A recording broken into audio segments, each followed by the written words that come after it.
What's up, YouTube? This is Luso here, Team D Plus Gaming, here to give you another deck profile today. This time it's going to be the deck that I ran at the Des Moines Regionals.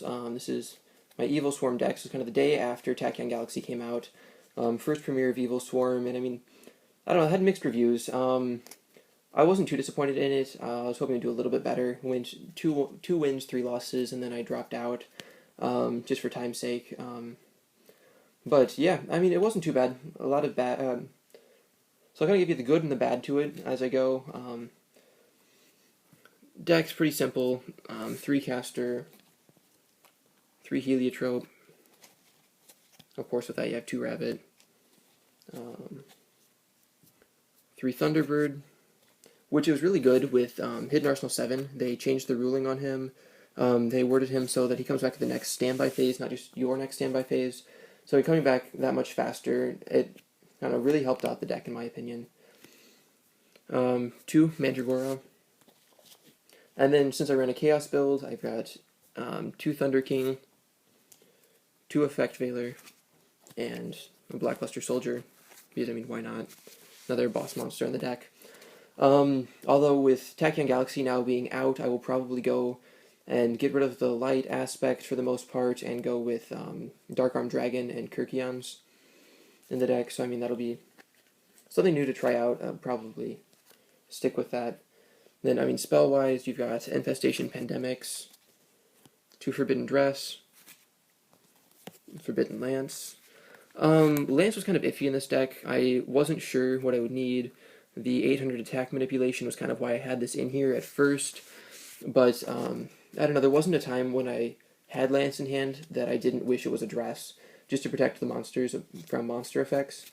So I will probably be changing that out to a 3rd dress, or just taking it out altogether. I don't know. Reinforcing the Army, help you search out caster.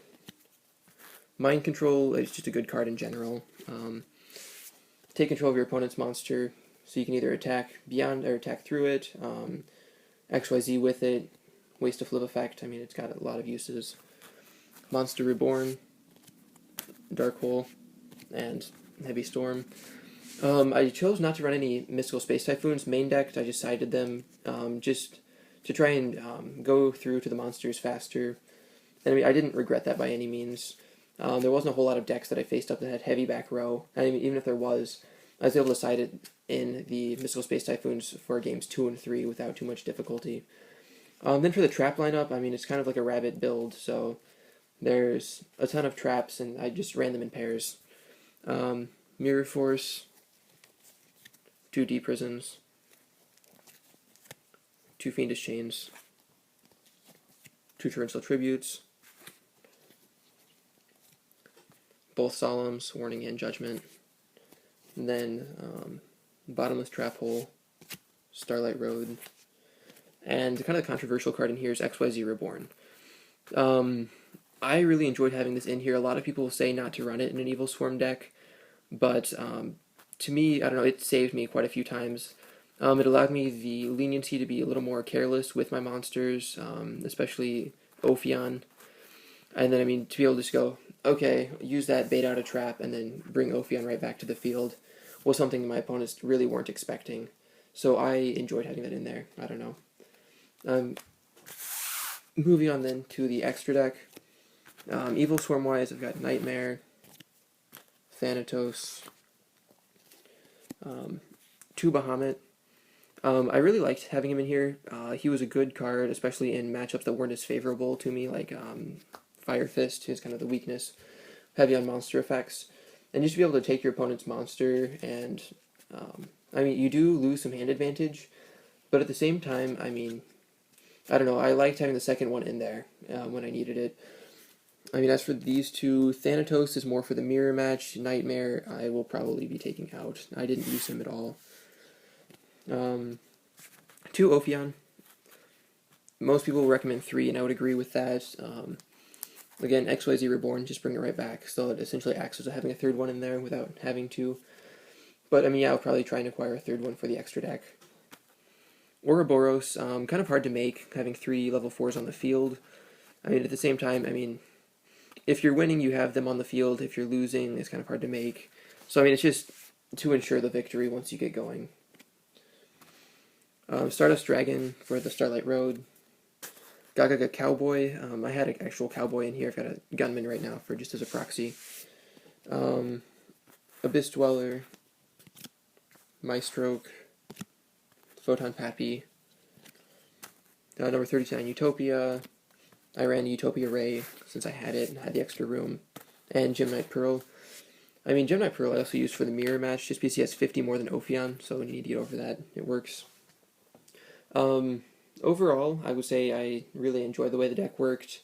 There's a lot of room to play around in the extra deck. I mean, you need essentially 3 Ophion, a Stardust, and then beyond that, it's more or less up to you what you want to add in here. Anything rank 4 works, and it isn't that hard to make.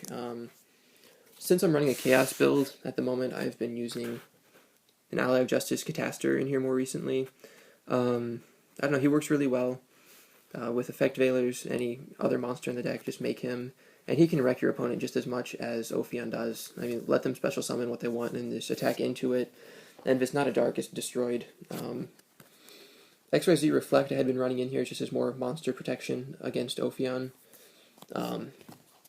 So it works well, although I might substitute that for Dark Illusion, since I had this one pointed out to me recently, and that protects all dark monsters, not just XYZs, so it's a good card.